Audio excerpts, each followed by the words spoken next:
नमो नारायणाय। कार्तिक मास की आप सभी को हार्दिक शुभकामनाएं। आज का दिन आप सभी के लिए शुभ हो, मंगलमय हो। आज दिनांक है 2 तारीख और दिन है रविवार। आज आप सुनेंगे कार्तिक मास महात्म्य का अध्याय नंबर 27 और इसके साथ साथ इस कथा में हम भीष्म पंचक व्रत करने की विधि को सुनेंगे। 1 नवंबर 2025 से 5 नवंबर 2025 तक एकादशी से पूर्णिमा तक विषम पंचक व्रत का विधान बताया गया है। श्री महादेव जी ने अपने ज्येष्ठ पुत्र कार्तिकेय जी से कहते हैं कि हे व्रतधारियों में श्रेष्ठ कार्तिकेय, अब मैं तुम्हें महान पुण्यदायक व्रत बताता हूँ। यह व्रत कार्तिक के अंतिम 5 दिनों में किया जाता है। इसे भीष्म जी ने भगवान वासुदेव से प्राप्त किया था, इसलिए यह व्रत भीष्म पंचक के नाम से प्रसिद्ध है। भगवान केशव के सिवा दूसरा ऐसा कौन है जो इस व्रत के गुणों का यथार्थ वर्णन कर सके। वशिष्ठ, भृगु और गर्ग आदि मुनीश्वरों ने सतयुग के आदि में कार्तिक के शुक्ल पक्ष में इस पुरातन धर्म का अनुष्ठान किया था। राजा अम्बरीश ने भी त्रेता आदि युगों में इस व्रत का पालन किया था। ब्राह्मणों ने ब्रह्मचर्य पालन, जप तथा हवन कर्म आदि के द्वारा और क्षत्रियों और वैश्यों ने सत्य, सोच आदि के द्वारा पालन पूर्वक इस व्रत का अनुष्ठान किया है। सत्यहीन मूढ़ मनुष्यों के लिए इस व्रत का अनुष्ठान असंभव है। जो इस व्रत को पूर्ण कर लेता है उसने मानो सब कुछ कर लिया है। कार्तिक के शुक्ल पक्ष में एकादशी को विधि पूर्वक स्नान करके 5 दिनों का व्रत ग्रहण करें। व्रती पुरुष प्रातः स्नान करने के बाद मध्याह्न के समय भी नदी, झरने या पोखर में जाकर शरीर में गोबर लगाकर विशेष रूप से स्नान करें। फिर चावल, जौ और तिलों के द्वारा कर्मशः देवताओं, ऋषियों और पितरों का तर्पण करें। मौन भाव से स्नान करके धुले हुए वस्त्र पहनकर दृढ़ता पूर्वक इस व्रत का पालन करें। ब्राह्मणों को पंचरत्न दान दे। लक्ष्मी के सहित भगवान विष्णु का प्रतिदिन पूजन करे। इस पंचक व्रत के अनुष्ठान से मनुष्य वर्ष भर के संपूर्ण व्रतों का फल प्राप्त कर लेता है। जो मनुष्य निम्नांकित मंत्रों भीष्म जी को जलादान देता है और अर्घ के द्वारा उनका पूजन सत्कार करता है, वह मोक्ष का भागी होता है। मंत्र इस प्रकार से है। व्याघ्र पद गोत्राय सांकृत प्रवराय च अनुपत्याय भीष्माय उद्गम भीष्म वर्मणे वसूनाम अवताराय संतनोरात्मजाय च अर्घ्य ददामि भीष्माय आजन्म ब्रह्मचारिण्यो। अर्थात जिनका गोत्र व्याघ्र पद एवं परवर साकृत्य है, उन संतान रहित राजा ऋषि भीष्म के लिए यह जल समर्पित है। जो वसुओं के अवतार तथा राजा संतनु के पुत्र हैं, उन आजन्म ब्रह्मचारी भीष्म को मैं अर्घ दे रहा हूँ। तत्पश्चात सभी पापों का हरण करने वाले उन श्री हरि का पूजन करें। उसके बाद प्रयत्न पूर्वक भीष्म पंचक व्रत का पालन करना चाहिए। भगवान को भक्ति पूर्वक जल से स्नान कराएं। फिर मधु, दूध, घी, पंचगव्य, गंध और चंदन मिश्रित जल से उनका अभिषेक करें। तदंतर सुगंधित चंदन और केसर में कपूर और खस मिलाकर भगवान के श्री विग्रह पर उसका लेप करें। फिर गंध और धूप के साथ फूलों से श्री हरि की पूजा करें और उनकी प्रसन्नता के लिए भक्ति पूर्वक घी मिलाया हुआ गूगल जलाएं। लगातार 5 दिनों तक भगवान के समीप दिन रात दीपक को जलाए रखें। देवादिदेव श्री विष्णु के नैवेद्य के रूप में उत्तम अन्न निवेदन करें। इस प्रकार भगवान का स्मरण और उन्हें प्रणाम करके उनकी अर्चना करें। फिर ओम नमो भगवते वासुदेवाय या फिर ओम नमो वासुदेवाय इस मंत्र का 108 बार जप करें और षडाक्षर मंत्र के अंत में स्वाहा पद जोड़कर उसके उच्चारण पूर्वक घृत, मिश्रित तिल, चावल और जौ आदि से अग्नि में हवन करें। सायाल में संध्या उपासना करके भगवान गरुड़ ध्वज को प्रणाम करें और पूर्व षडाक्षर मंत्र का जाप करके व्रत का पालन पूर्वक पृथ्वी पर शयन करें। इन सब विधियों का 5 दिनों तक पालन करते रहना चाहिए। एकादशी को सनातन भगवान ऋषिकेश का पूजन करके थोड़ा सा गोबर खाकर उपवास करें। फिर द्वादशी को व्रती पुरुष भूमि पर बैठकर मंत्र उच्चारण पूर्वक गौमूत्र का पान करे। त्रयोदशी को दूध पी कर रहे। चतुर्दशी को दही का भोजन करे। इस प्रकार शरीर की शुद्धि के लिए 4 दिनों तक इस प्रकार पालन करके तदंतर 5वें दिन स्नान के बाद विधि पूर्वक स्नान करके भगवान केशव की पूजा करें और भक्ति के साथ ब्राह्मणों को भोजन कराकर उनको दक्षिणा दें। पाप बुद्धि का परित्याग करके बुद्धिमान पुरुष ब्रह्मचर्य का पालन करे। शाकाहार से अथवा मुनियों के अन्न अर्थात तिन्ही के चावल से इस प्रकार निर्वाह करते समय मनुष्य श्री कृष्ण के पूजन में संलग्न रहे। इसके बाद रात्रि में पहले पंचगव्य पान करके पीछे अन्न का भोजन करें। इस प्रकार भली भांति व्रत की पूर्ति करने से मनुष्य शाश्वत फल के भागी होता है। इस भीष्म पंचक व्रत का अनुष्ठान करने से मनुष्य परम पद को प्राप्त करता है। स्त्रियों को भी अपने स्वामी की आज्ञा लेकर इस धर्म वर्धक व्रत का अनुष्ठान करना चाहिए। विधवाएं भी मोक्ष सुख की वृद्धि, संपूर्ण कामनाओं की पूर्ति और पुण्य की प्राप्ति के लिए इस व्रत का पालन करें। भगवान विष्णु के चिंतन में लगे रहकर प्रतिदिन बलि वैष्णो देव भी करना चाहिए। यह आरोग्य और पुत्र को प्रदान करने वाला तथा महापातों का नाश करने वाला है। एकादशी से लेकर पूर्णिमा तक जो व्रत है वह इस पृथ्वी पर भीष्म पंचक के नाम से विख्यात है। भोजन परायण पुरुष के लिए इस व्रत का निषेध है। इस व्रत का पालन करने पर भगवान विष्णु शुभ फल प्रदान करते हैं। इतनी बात बताकर कार्तिकेय जी को महादेव जी कहते हैं कि यह मोक्षदायक शास्त्र उन अधिकारी पुरुषों के सामने प्रकाशित करने के योग्य नहीं है। जो मनुष्य इसका श्रवण करता है वह मोक्ष को प्राप्त होता है। हे कार्तिकेय, इस व्रत को यत्न पूर्वक गुप्त रखना चाहिए। जो त्यागी मनुष्य हैं, वे भी यदि इस व्रत का अनुष्ठान करें तो उनके पुण्य को बतलाने में मैं भी असमर्थ हूँ। इस प्रकार कार्तिक मास का जो भी फल है वह सब मैंने तुमको बता दिया है। भगवान श्री कृष्ण कहते हैं, देवादिदेव भगवान शंकर ने अपने पुत्र की मंगल कामना से यह व्रत उसे बताया था। अपने पिता के ऐसे वचनों को सुनकर कार्तिकेय अनंत मगन हो गए। जो भी मनुष्य भक्ति पूर्वक इस कार्तिक महात्म्य का पाठ करता है, इसे सुनता है और सुनकर अपने हृदय में धारण करता है, वे सभी पापों से मुक्त होकर भगवान विष्णु के लोक में जाता है। इस महात्म्य को श्रवण करने मात्र से ही धन, धान्य, यश, पुत्र, आयु और आरोग्य की प्राप्ति हो जाती है। हरिओम। अब सुनिए कार्तिक स्नान की कुछ कहानियाँ। गणेश जी की कहानी। एक समय की बात है, एक तालाब में एक मेढक और मेढकी रहा करती थी। मेढकी हमेशा सुबह जल्दी उठती और तालाब से बाहर आकर पाल पर बैठ जाती थी और सवा पहर दिन चढ़ने तक गणेश जी की पूजा करती थी। मेढकी की इस तरह गणेश जी की पूजा करना मेढक को बिल्कुल भी अच्छा नहीं लगता था। वह कहता कि कौन है गणेश जी? मैं तो किसी गणेश को नहीं जानता हूँ। ना तो मिट्टी खाती है और भूखी प्यासी पाल पर बैठी रहती है। मुझे देखो कितना हट्टा कट्टा हूँ। कोई विनायक जी की पूजा भी नहीं करता, पर मेढकी पर मेढक की बातों का कोई असर नहीं होता। मेढक रोजाना इसी तरह चिल्लाता रहता।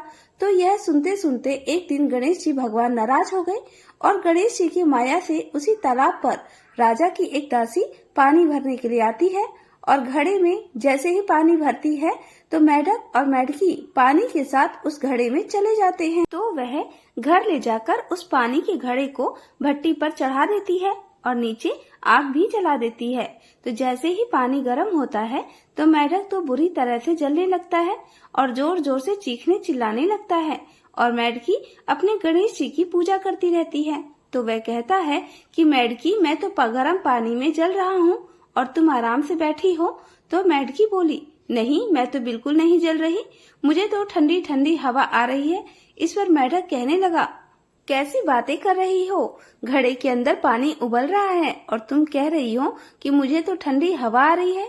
तब मेढकी कहने लगी, मैं तो गणेश जी की पूजा करती हूँ और गणेश जी भगवान मेरी रक्षा भी करते हैं। यह सुनकर मेढक बोला कि आज तो तू तेरे गणेश जी का ध्यान कर, हम इस मुसीबत से छूट जाएं, हमारी जान बच जाए। फिर आज के बाद मैं भी तुम्हारे साथ रोजाना सवा पहर दिन चढ़ने तक गणेश जी की पूजा करूंगा और तब तक कुछ नहीं खाऊंगा। पूजा करने के बाद ही गार मिट्टी खाया करूंगा। मेढक के कहने पर मेढकी ने मन ही मन गणेश जी का स्मरण किया।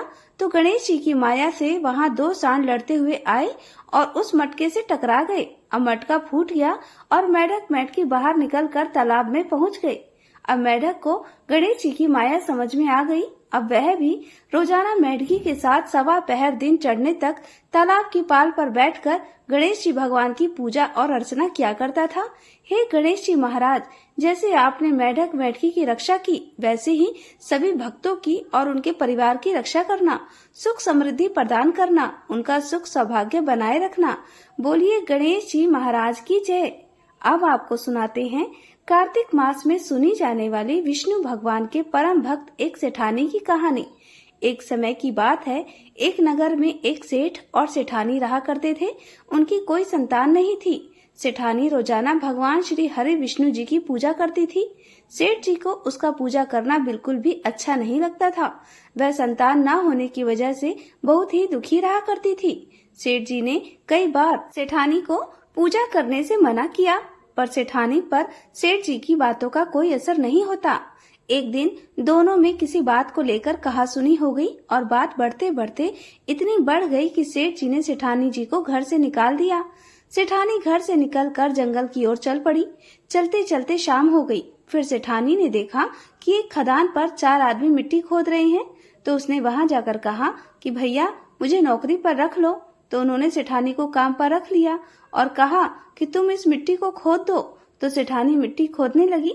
थोड़ी देर मिट्टी खोदी कि उसके हाथों में छाले पड़ गए। फिर उसके हाथों की हालत देखकर वे आदमी कहने लगे कि बहन, लगता है तुम किसी अच्छे घर की महिला हो, तुम्हें काम करने की आदत नहीं है। यह काम तुम रहने दो और हमारे घर का काम कर दिया करो। तो वह चारों आदमी उसे अपने साथ घर ले आए। वह 4 मुट्ठी अनाज लाते, सारे मिल बांट कर खा लेते। तो एक दिन सेठानी ने कहा कि ऐसा करना, कल से तुम 8 मुट्ठी अनाज लाना। तो अगले दिन वह 8 मुट्ठी अनाज लाए और सेठानी पड़ोस से आग मांग कर लाई और फिर अच्छा सा भोजन तैयार किया। भोजन तैयार करके सबसे पहले विष्णु भगवान को भोग लगाया और फिर अपने भाइयों को स्वादिष्ट भोजन परोसा। भोजन करके सभी भाइयों ने कहा कि आज तो भोजन बहुत ही स्वादिष्ट बना है। तो सेठानी ने कहा कि भगवान का झूठा हमेशा ही स्वादिष्ट होता है। इस तरह सेठानी उनके घर पर रहने लगी तो उनके घर में अन्न धन का वास हो गया और उनकी आमदनी में भी बरकत होने लगी। धीरे धीरे उसके भाइयों ने सुख सुविधा का सारा सामान खरीद लिया। फिर सभी के सभी हंसी खुशी रहने लगे। लेकिन सेठानी ने विष्णु जी को भोग लगाना नहीं छोड़ा। उधर सेठ जी सेठानी के जाने के बाद बड़ा ही दुखी रहने लगे, क्योंकि उनके घर से जाते ही उनका सारा अन्न धन नष्ट हो गया। अब हालत ऐसी हो गई कि उसे एक समय का भोजन भी नसीब नहीं होता था। उसकी दुखी अवस्था को देखकर उसके पड़ोसी कहते कि यह तो सेठानी के भाग से ही खाता था, उसे तो इसने निकाल दिया, अब तो इसे भूखा ही मरना पड़ेगा। तो रोजाना एक ही बात सुनकर सेठ जी को अपने ऊपर पछतावा होने लगा और उन्होंने सोचा कि मैं सेठानी को ढूंढ कर लाऊंगा। फिर दूसरे ही दिन सेठ जी सुबह जल्दी निकल पड़े। ढूंढते ढूंढते वे भी उसी जंगल में पहुंच गए जहां वे चारों भाई मिट्टी खोद रहे थे।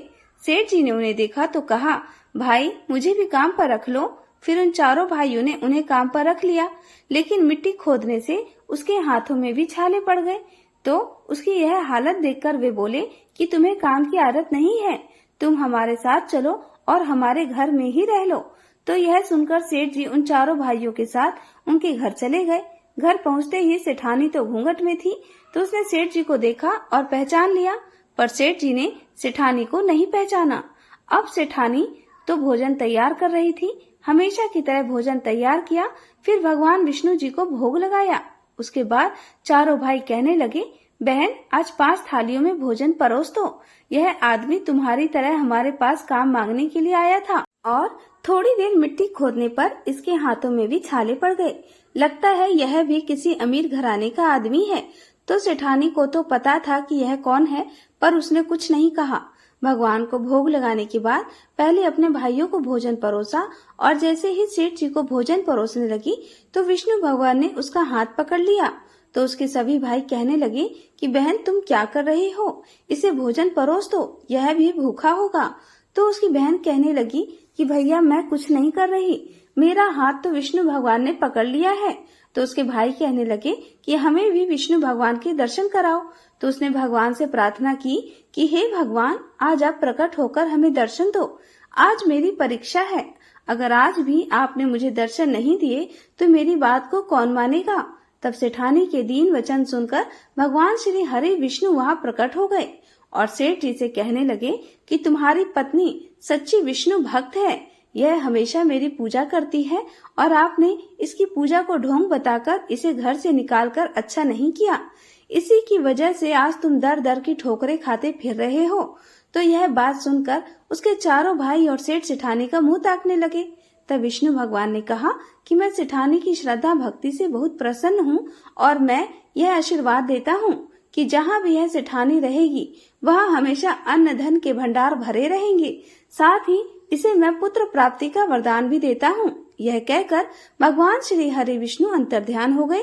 तब सेठ जी को इस बात का पता चला कि घूंघट में और कोई नहीं उसकी पत्नी है। तब उनकी खुशी का कोई ठिकाना नहीं रहा। उन्होंने हाथ जोड़कर सेठानी से माफी मांगी और साथ चलने को कहा। उसके भाई कहने लगे कि हम चारों भाइयों की लाडली बहन है, हम इसे गाजे बाजे के साथ विदा करेंगे। तब उसके भाइयों ने अपनी बहन को बहुत सारा धन देकर विदा किया और विष्णु जी की कृपा से 10वें महीने सेठानी ने बहुत ही सुंदर पुत्र को जन्म दिया।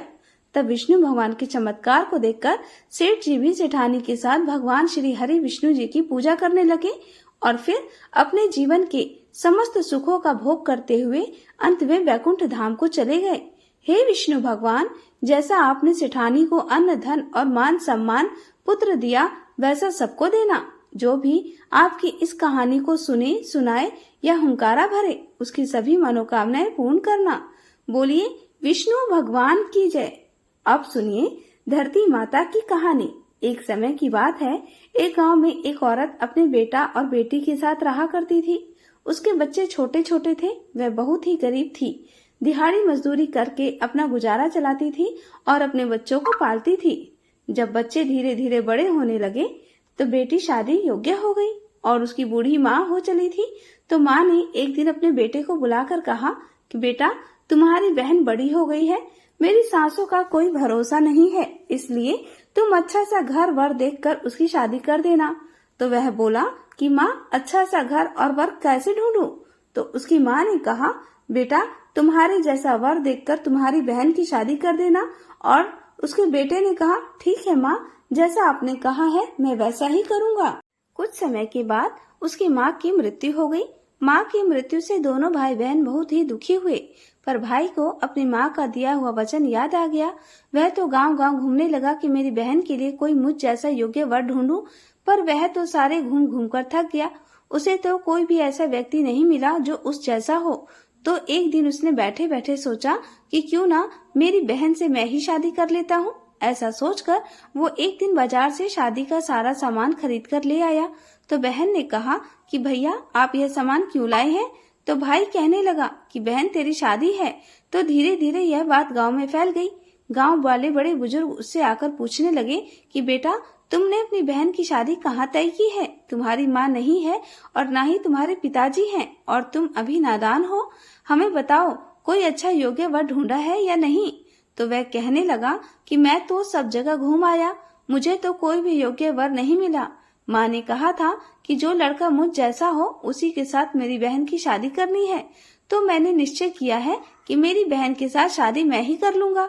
तो गांव के लोग उसे समझाने लगे कि बेटा, कभी बहन के साथ शादी करते हैं, यह नहीं हो सकता। तो वह बोला कि मैंने तो मेरी माँ को वचन दिया है और मैं मेरे वचन को पूरा करूंगा। तो उस नादान के ना समझने पर सारे गांव वाले अपने अपने घर चले गए। धीरे धीरे जब इस बात का पता उसकी बहन को लगा कि तुम्हारा भाई तुमसे शादी कर रहा है, तो बहन ने अपने भाई से पूछा कि भैया, मेरी शादी कहाँ कर रहे हो? तो उसका भाई कुछ नहीं बोला। फिर बहन अपने आप समझ गई। उसने एक लोटा लिया, चुनरी ली और चप्पल पहनकर जंगल के लिए रवाना हो गई। रास्ते में उसे गाय चराते हुए ग्वाले मिली। उन्हें पूछा, बहन, वन में क्यों जा रही हो? तो वह उनसे कुछ नहीं बोली। वह वन में जाकर धरती माता को पुकारने लगी और बड़े ही दुखी स्वर में कहने लगी कि हे माँ, तू ही मेरी लाज रख, नहीं तो आज अन्याय हो जाएगा। मैं क्या करूं? मुझे अपनी गोद में ले लो, नहीं तो मैं यहाँ पर सर पटक पटक कर मर जाऊंगी। तो उसे इस तरह विलाप करते हुए देखकर धरती माता उसी समय फट गई। तो बहन ने एक तरफ लोटा, चुनरी और चप्पल रख दिए और स्वयं धरती में समा गई। इतने में दौड़ता हुआ भाई जंगल में आया और ग्वालों से पूछा कि मेरी बहन को देखा है? तो ग्वालों ने इशारा करते हुए बताया कि आपकी बहन इस ओर गई है। तब वह अपनी बहन को पुकारता हुआ दौड़ पड़ा। बहन धरती के अंदर समा रही थी। जब वह वहां पहुंचा तो बहन के थोड़े थोड़े बाल बाहर दिखाई दे रहे थे। तो उसने दौड़कर उन बालों को अपनी मुट्ठी में ले लिया और जोर जोर से रोने लगा। वह कहने लगा कि बहन, तू तो सत्य के लिए धरती माता की गोद में समा गई, पर मेरी तो बुद्धि भ्रष्ट हो गई थी। माँ का वचन निभाने के लिए मैंने मेरे जैसे वर ना मिलने के कारण तुमसे शादी करने का विचार कर लिया। धिक्कार है मुझ जैसे भाई पर। धरती माता ने सत्य के लिए अपने बेटी को अपने आप में समा लिया। कहा जाता है कि बहन के जो बाल बाहर थे वे 2 बन गए और तभी से धर्म और इज्जत की रक्षा करने के लिए औरतें इस कहानी को सुनती हैं और उद्यापन करती हैं। तो 1 लोटा चुनरी और चप्पल, 1 बर्तन में हरी मूंग और 1 लड्डू कुंवारी कन्या को देती हैं ताकि धरती माता उसके मान सम्मान की रक्षा करे। धरती माता के आशीर्वाद से हमेशा वह सुखी और सौभाग्यवती रहे। प्रेम से बोलिए धरती माता की जय। अब सुनिए आज का महात्म्य। इससे पहले आपने जाना था कार्तिक मास के उद्यापन की विधि के बारे में। शौनक आदि ऋषियों ने पूछा, हे सूत जी, अब कृपा करके आप यह भी बताएं कि किसी दूसरे के द्वारा संकल्प करके दिया हुआ पुण्य ही लगता है या फिर बिना दिए हुए भी मिल जाता है? तब श्री सूत जी कहने लगे, हे ऋषियों, पाप और पुण्य दोनों बिना दिए हुए भी मिल जाते हैं। सतयुग में एक का किया हुआ पाप या फिर पुण्य कर्म सारे देश को, त्रेता युग में पूरे गांव को, द्वापर युग में पूरे कुल को मिलता था। परंतु इस घोर कलयुग में केवल पाप या पुण्य कर्म करने वाले को ही नहीं बल्कि उनके साथ जुड़े हुए लोगों को भी उनकी प्राप्ति हो जाती है। एक पात्र में साथ साथ भोजन करने वाले को पाप और पुण्य का आधा आधा भाग मिल जाता है।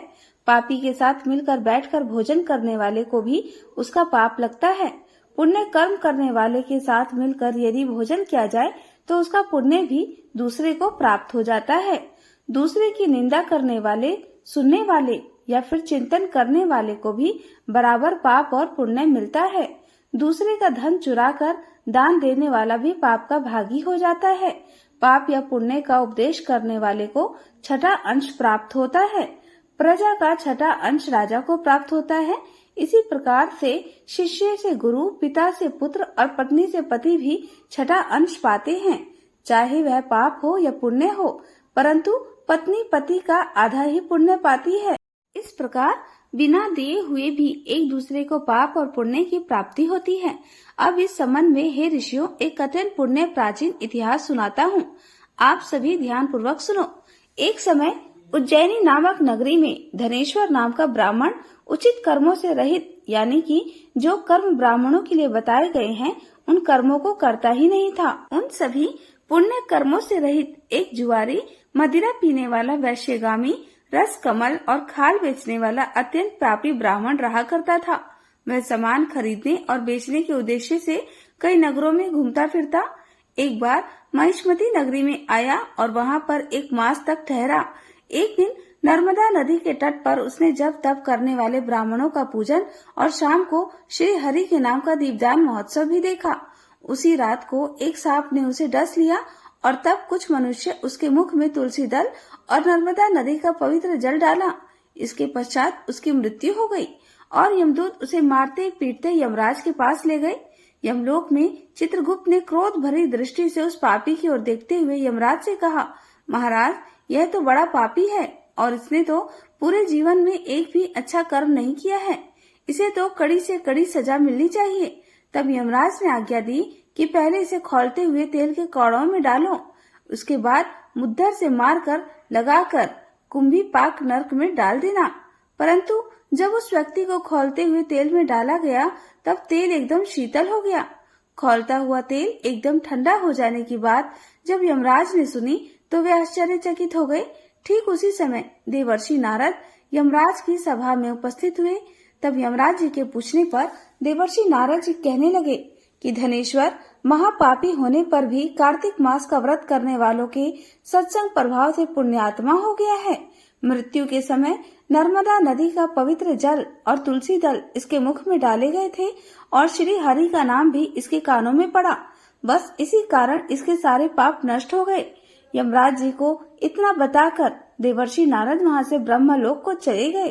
तब यमराज जी ने भी धनेश्वर को नर्क की घोर यात्रा से मुक्त कर दिया। इसके पश्चात धनेश्वर कुबेर देव का अनुगामी धन यज्ञ हुआ, जिनके नाम से अयोध्या नगरी में भगवान गदाधर नाम का तीर्थ विख्यात हुआ। सूत जी ने अंत में ऋषियों से कहा, हे ऋषियों, किसी इच्छा अथवा लालच से किया गया पाप गीला और कामना रहित पाप सूखा कहा जाता है। इस कार्तिक मास के व्रत के प्रभाव से मनुष्य द्वारा किए गए गीले तथा सूखे अर्थात सभी प्रकार के पाप नष्ट हो जाते हैं। जो भी इसके अनुरूप आचरण करेगा वह तो जीवन में सभी सुख और जन्म से मोक्ष को प्राप्त होगा। श्रद्धा पूर्वक इस महात्म्य को पढ़ने, सुनने और सुनाने वाले भी असीम पुण्य फल को प्राप्त कर अंत समय में भगवान श्री हरि के वैकुंठ लोक को सिधारेगा। आज का अध्याय समाप्त हुआ। इसके आगे का वृतांत आप अगले अध्याय में सुनिएगा। अब सुनिए आगे की कार्तिक स्नान की कहानियाँ। कर्माबाई की खिचड़ी और ठाकुर जी की। एक किसान परिवार में कन्या का जन्म हुआ। कन्या का जन्म होने पर पिता ने अपनी कन्या का नाम रख दिया कर्मा। परिवार के सभी लोग कर्मा को कर्माबाई कहकर पुकारने लगे। कर्माबाई के पिता भी बहुत बड़े कृष्ण भक्त थे। उन्होंने अपने घर में ही भगवान कृष्ण का मंदिर बना रखा था, जहाँ वे रोज नियम से भगवान कृष्ण की पूजा करते, उन्हें भोग लगाते और भोग लगाने के बाद ही वे भोजन ग्रहण किया करते। अब यह उनका हर दिन का नियम था। इसी प्रकार धीरे धीरे समय बीतता गया। कर्माबाई रोज अपने पिता को कृष्ण भगवान की पूजा करते देखती, उन्हें भोग लगाते देखती। साथ ही कर्माबाई यह भी बहुत ध्यान से देखती कि जब तक भगवान कृष्ण को उसके पिता भोग नहीं लगा लेते वे भोजन नहीं करते। धीरे धीरे अपने परिवार में यह सब देखते और सीखते कर्माबाई का बचपन बीत रहा था। कर्माबाई भी भगवान कृष्ण की पूजा करती थी। अब कुछ वर्ष बीते। कुछ वर्षों के बाद कर्माबाई के पिता कुछ दिनों के लिए तीर्थ यात्रा पर जाने लगे। यात्रा पर जाने से पहले उन्होंने अपनी पुत्री को यानी कि कर्माबाई को भगवान कृष्ण की पूजा विधि समझाई और कहने लगे कि वह भगवान कृष्ण को भोग लगा कर ही भोजन ग्रहण करे, घर का अच्छे से ध्यान रखेगी। इस प्रकार कर्माबाई ने अपने पिता से कहा कि पिताजी आप परेशान मत होइए, मैं भगवान कृष्ण को हर दिन नियम से भोग लगाऊंगी, उनकी अच्छे से देखभाल भी करूंगी। इस प्रकार पिता अपने घर की देखरेख का जिम्मा कर्माबाई को सौंपकर कुछ दिनों के लिए तीर्थ यात्रा पर चले गए। अब अगले दिन कर्माबाई ने सुबह जल्दी उठकर घर की साफ सफाई की और स्नान करके जल्दी जल्दी उठकर कृष्ण भगवान को भोग लगाने के लिए बाजरे की खिचड़ी बनाई।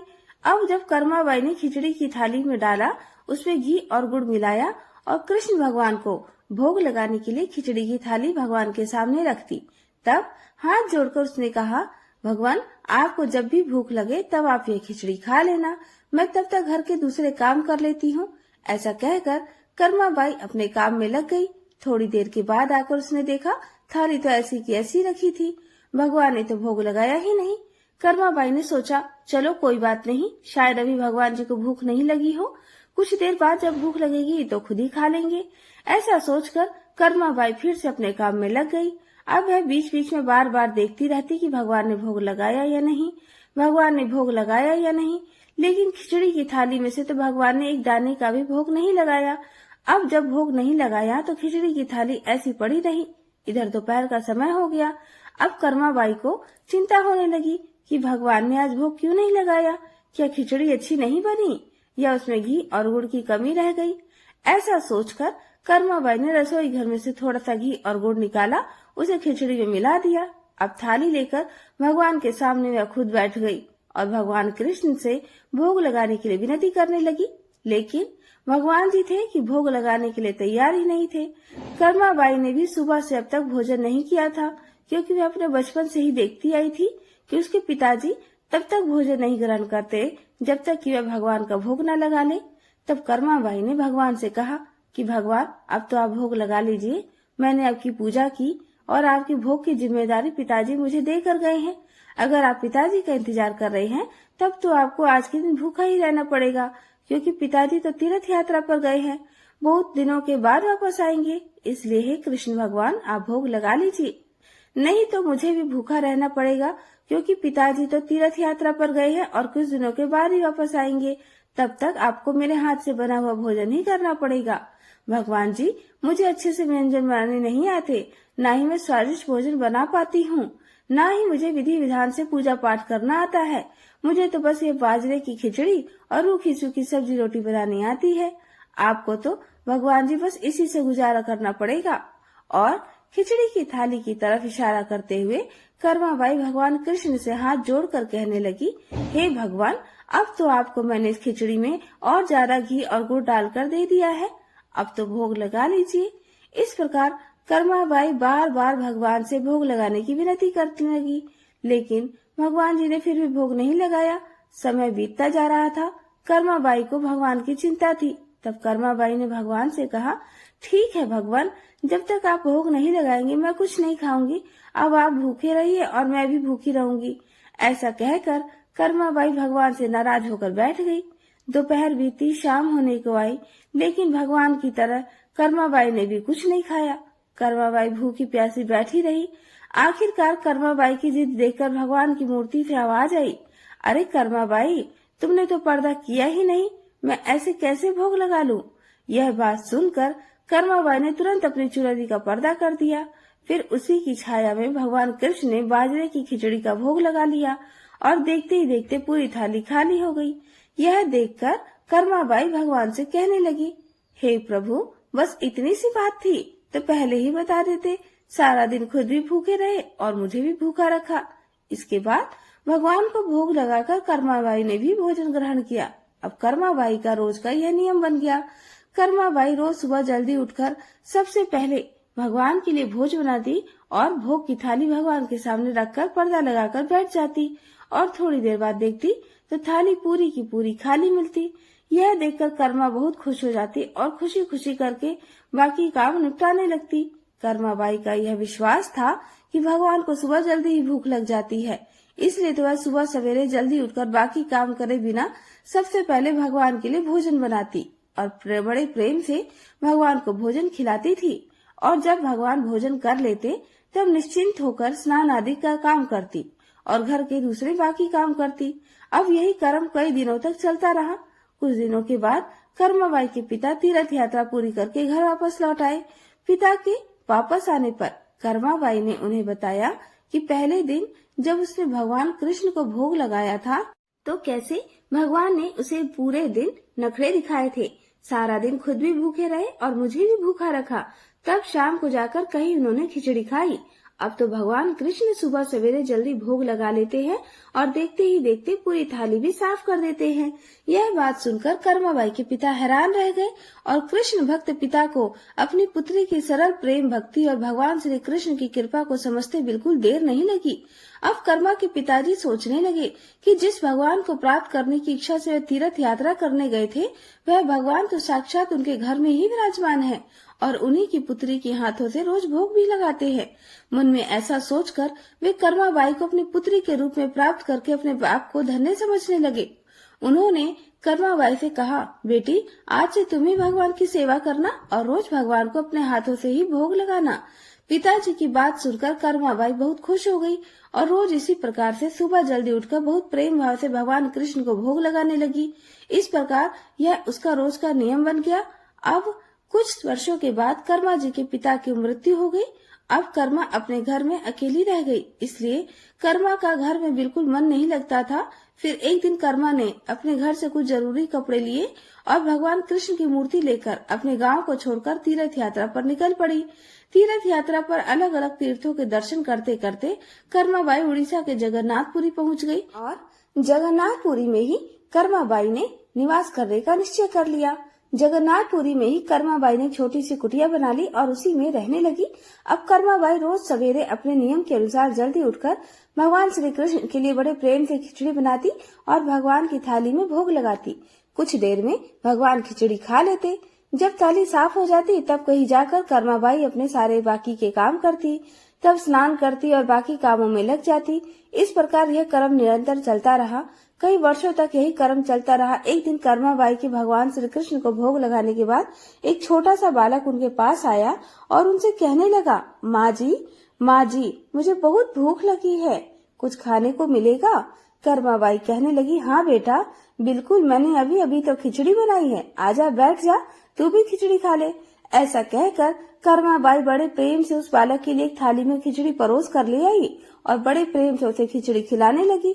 अब बालक भी बड़े चाव से खिचड़ी खाने लगा। दरअसल कर्माबाई के घर में साक्षात भगवान कृष्ण बालक का रूप धारण करके पधारे थे। उधर बालक ने जल्दी जल्दी खिचड़ी खा ली और कहने लगा, माँ जी, खिचड़ी तो बहुत ही स्वादिष्ट बनी है, क्या मैं कल भी खिचड़ी खाने को आऊँ? तब कर्माबाई कहने लगी, अरे बेटा, कल क्या, मैं तो तेरे लिए रोज खिचड़ी बना कर रखूंगी, तू रोज खिचड़ी खाने आ जाया कर। बालक कहने लगा, ठीक है माँ जी, अब से मैं रोज खिचड़ी खाने आऊंगा। ऐसा कहकर बालक चला गया। अगले दिन से वह बालक रोज सुबह सवेरे कर्माबाई के पास खिचड़ी खाने आने लगा। कर्माबाई भी रोज सुबह नियम से जल्दी उठकर भगवान कृष्ण के लिए खिचड़ी बनाती और भगवान के सामने थाली रख देती। फिर भगवान कृष्ण खिचड़ी का भोग लगाते। थोड़ी ही देर बाद वो बालक भी आ जाता, उसे भी बड़े प्रेम से खिचड़ी खिलाती और उसके बाद अपने स्नान दान ध्यान आदि कामों में कर्माबाई लग जाती। एक दिन की बात है, कर्माबाई की कुटिया के पास एक साधु आया। बातों ही बातों में उसे पता चला कि कर्माबाई बिना स्नान ध्यान किए और बिना चूल्हा चौका किए भगवान कृष्ण के लिए खिचड़ी बनाती है और भोग लगाती है। तब उसने कर्माबाई के पास जाकर कहा कि स्नान किए बिना भगवान की पूजा करने और भोग लगाने से बड़ा भारी पाप लगता है। इसलिए उसने कर्माबाई को स्नान करके पूरी विधि विधान से पूजा करके भोग लगाने को कहा। साधु की बात सुनकर भोली भाली कर्माबाई अगले दिन सुबह जल्दी उठकर स्नान करके खिचड़ी बनाने लगी। फिर पूरे विधि विधान से पूजा करके भोग लगाने लगी। लेकिन यह सब करने में कर्माबाई को बहुत देर लग जाती।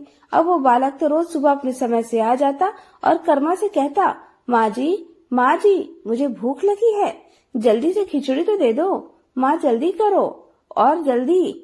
तब कर्माबाई से कहने लगती, थोड़ी देर रुक जाओ बेटा, अभी देती हूँ, बस थोड़ी देर और। जब कर्मा भगवान श्री कृष्ण को भोग लगाकर बालक को खिचड़ी खाने को देती तो बालक उसे बहुत जल्दी से खाकर हाथ मुंह साफ किए बिना ही जल्दी से खाकर उठकर भाग जाता।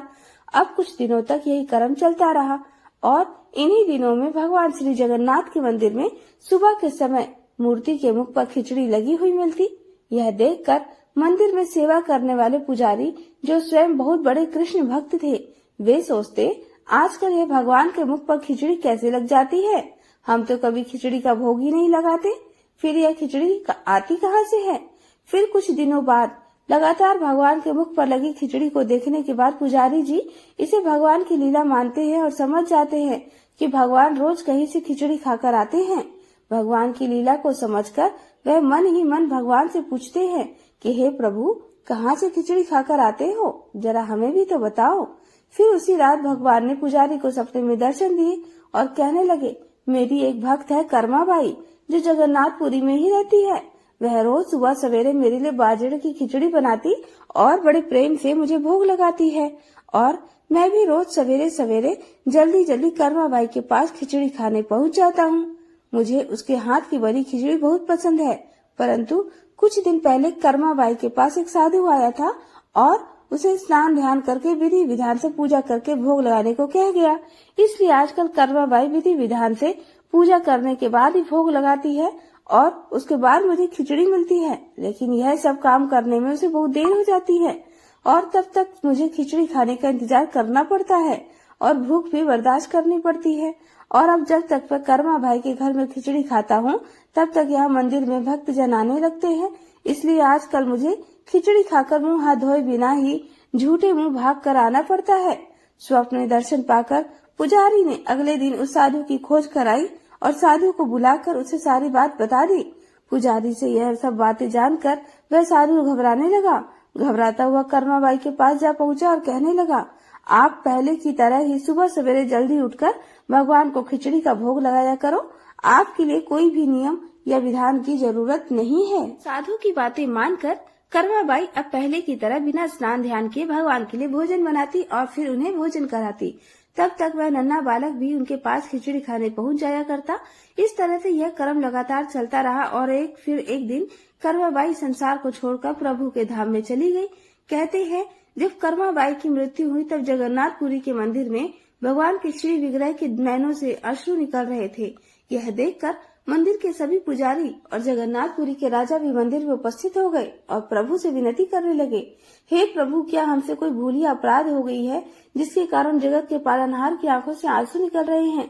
फिर उसी रात पुजारी जी और जगन्नाथपुरी के राजा के स्वप्न में भगवान ने दर्शन देकर कहा, आज माँ कर्माबाई इस लोक से विदा हो गई है और मुझे में ही विलीन हो गई, परंतु अब रोज सुबह सवेरे मुझे बाजरे की खिचड़ी कौन खिलाएगा।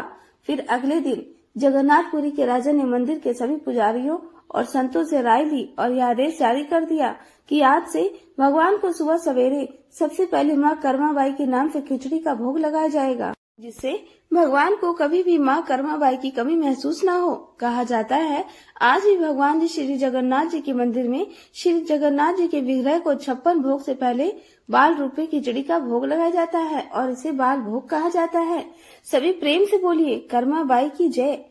अब सुनिए सीता नितनेम की कथा। इस कहानी को सीता माता कहती थी और प्रभु श्री राम सुना करते थे।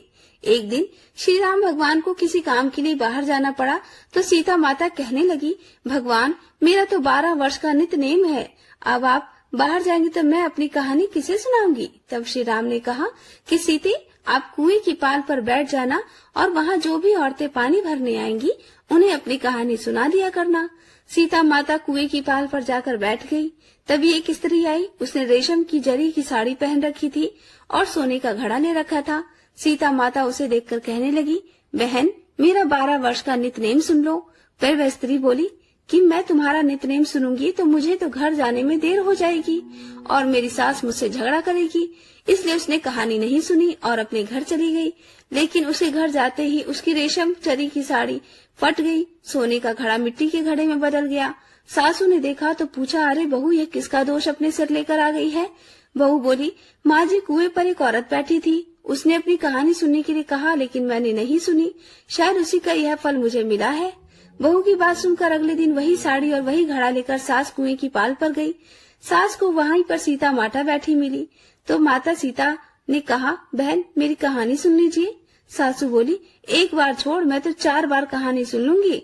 तब सीता माता बोली, राम आए लक्ष्मण आए, देश के पुजारी आए, नित नेम का नेम लाए, आओ राम बैठो राम, तपी रसोई जीमो राम, माखन मिश्री खाओ राम, दूध बताशा पियो राम, सूत के पल का मोठो राम, शाल दुशाला पोठो राम, शाल दुशाला ओढ़ो राम, जब बोलूं राम ही राम, राम सवारे सबके काम, खाली घर भंडार भरेंगे, सबका बेड़ा पार करेंगे, श्री राम जय जय राम।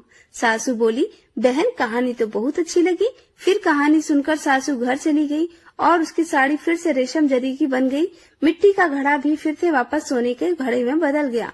बहू ने देखा तो कहने लगी, सासू माँ आपने ये सब कैसे किया। सासू बोली, बहू तू दोष लगा कर आई थी और अब मैं दोष उतार कर आ रही हूँ।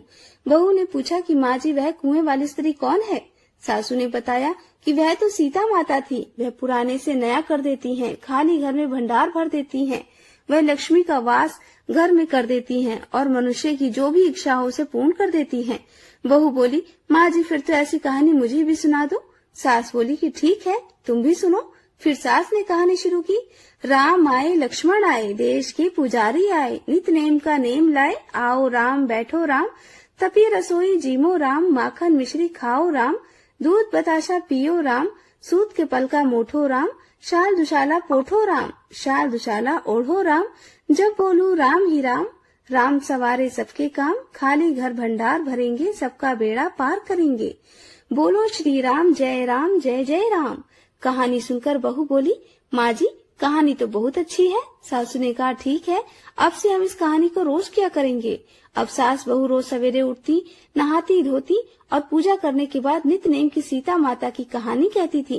एक दिन की बात है, उनके यहाँ पड़ोस की एक औरत आई और बोली, बहन जरा सी आँच तो दे देना। तो बहू बोली, आँच तो अभी हमने जलाई ही नहीं। पड़ोसन बोली, तो फिर तुम सुबह 4 बजे उठकर क्या कर रही हो। तो उन्होंने कहा, हम तो सुबह सुबह उठकर पूजा करते हैं, फिर सीता माता की नित्य नेम की कहानी सुनते हैं। पड़ोसन ने उनकी बात सुनकर कहा, सीता माता की कहानी कहने से तुम्हें क्या मिला। तब वे दोनों बोली, सीता माता की कहानी कहने से घर में भंडार भर जाते हैं, सारे काम पूर्ण हो जाते हैं, मन की इच्छा भी पूरी हो जाती है। पड़ोसन ने कहा, बहन अगर ऐसा है तब तो फिर मुझे भी कहानी सुना दो। तब बहू बोली, ठीक है तुम भी यही कहानी सुन लो। राम आए लक्ष्मण आए, देश के पुजारी आए, नित नेम का नेम लाए, आओ राम बैठो राम, तपी रसोई जीमो राम, माखन मिश्री खाओ राम, दूध बताशा पियो राम, सूत के पलका मोठो राम, शाल दुशाला पोठो राम, शाल दुशाला ओढ़ो राम, जब बोलू तब राम ही राम, राम सवारे सबके काम, खाली घर भंडार भरेंगे, सबका बेड़ा पार करेंगे, श्री राम जय जय राम। पड़ोसन ने इस कहानी को सुना तो कहने लगी, बहन कहानी तो बहुत अच्छी लगी। अब वह पड़ोसन भी नित्य सीता माता की कहानी कहने लगी। कहानी कहने से सीता माता ने पड़ोसन के भी धन के भंडार भर दिए। देखते ही देखते अब तो पूरे मोहल्ले में नित्य नेम की कथा चल पड़ी और हर किसी की मनोकामना पूर्ण होने लगी। हे सीता माता, जैसे आपने उन सभी के भंडार भरे वैसे ही हमारे भी भरना। कहानी कहने वाले, सुनने वाले और हुंकार भरने वाले सबकी भरना।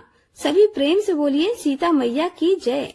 अब सुनिए तपसी और लपसी की कहानी। क्योंकि बिना लपसी तपसी की कहानी के सुनी गई कथाओं का कोई भी पुण्य प्राप्त नहीं होता, इसलिए कार्तिक मास के हर दिन नियम से अंत में लपसी तपसी की कहानी भी सुनी जाती है। एक बार की बात है, एक लपसी था और एक तपसी था। तपसी तो भगवान की तपस्या करता था और लपसी सवा शेर की लापसी बनाकर उसका भोग लगाकर जीव लेता था। एक दिन वे दोनों आपस में झगड़ा करने लगे। तपसी बोला, मैं बड़ा हूँ। लपसी बोला, मैं बड़ा हूँ। इतने में देवर्षि नारद वहाँ आए और बोले, तुम दोनों क्यों झगड़ा कर रहे हो? लपसी ने बताया कि हे देवर्षि, मैं बड़ा हूँ। और तपसी ने कहा, मैं बड़ा हूँ। तपसी बोला, मैं सारा दिन भगवान की पूजा करता हूँ, इसलिए मैं बड़ा हूँ। यह सुनकर नारद जी ने कहा कि मैं तुम्हारा फैसला कल कर दूंगा। कार्तिक मास चल रहा था। दूसरे दिन लपसी और तपसी नहा कर आए तो नारद जी ने 1.25 करोड़ की अंगूठी उनके सामने फेंक दी। लपसी का ध्यान उस अंगूठी पर नहीं गया। तपसी तपस्या करने बैठा था तो उसे जमीन पर पड़ी हुई अंगूठी दिखाई पड़ी और उसने उसे अपने घुटने के नीचे छुपा लिया और तपस्या करने लगा। उधर लपसी लापसी बनाकर उसका भोग भगवान को लगाकर जीवने बैठ गया। इतने में ही देवर्षि नारद वहाँ प्रकट हुए। उन्हें देखकर दोनों ने प्रणाम किया और फिर दोनों एक साथ पूछा, बताइए देवर्षि, हम दोनों में से कौन बड़ा है? फिर तपसी ने एक बार फिर कहा कि मैं बड़ा हूँ। लपसी हाथ जोड़कर खड़ा रहा। तब देवर्षि ने कहा कि मैं अभी इस बात का निर्णय कर देता हूँ। देवर्षि ने तपसी को इशारा किया और कहा कि तुम जरा अपना घुटना तो उठाओ। तब तपसी के घुटने के नीचे 1.25 करोड़ की अंगूठी निकली, जिसे देखकर नारद जी बोले, यह अंगूठी तूने चुराई है, तुझे तेरी तपस्या का फल नहीं मिलेगा। तब तपसी बोला, हे नारद जी, मेरी तपस्या का दोष कैसे दूर होगा? नारद जी ने कहा, रोटी बनाकर बाटियां नहीं बनाया तो तुझे फल मिलेगा, ब्राह्मण जमाकर दक्षिणा नहीं दी तो तुझे फल मिलेगा, साड़ी देकर ब्लाउज नहीं दिया तो तुझे फल मिलेगा, और जो दिए से दिया जलाए उसका फल तुझे मिलेगा। सब व्रत त्योहारों की कहानी सुनने के बाद जो तेरी कहानी ना सुने उसका फल तुझे मिलेगा। तब से लपसी की तपसी कहानी सुनी और सुनाई जाती है। कहानी सुनने के बाद कहा जाता है, लपसी का फल लपसी ना होयो, तपसी का फल तपसी ना होयो, माँ की कहानी कथा का फल माने को हो। यह थी लपसी और तपसी की कहानी। सभी प्रेम से बोलिए, कार्तिक के ठकुराई दामोदर जी की जय। तो आज का ये वीडियो यहीं पे खत्म होता है। वीडियो और कहानी कैसी लगी कमेंट करके जरूर बताइएगा और कमेंट बॉक्स में श्री राधे राधे जरूर लिखिएगा। मिलते हैं नेक्स्ट वीडियो में, तब तक आप सभी लोगों का बहुत बहुत धन्यवाद।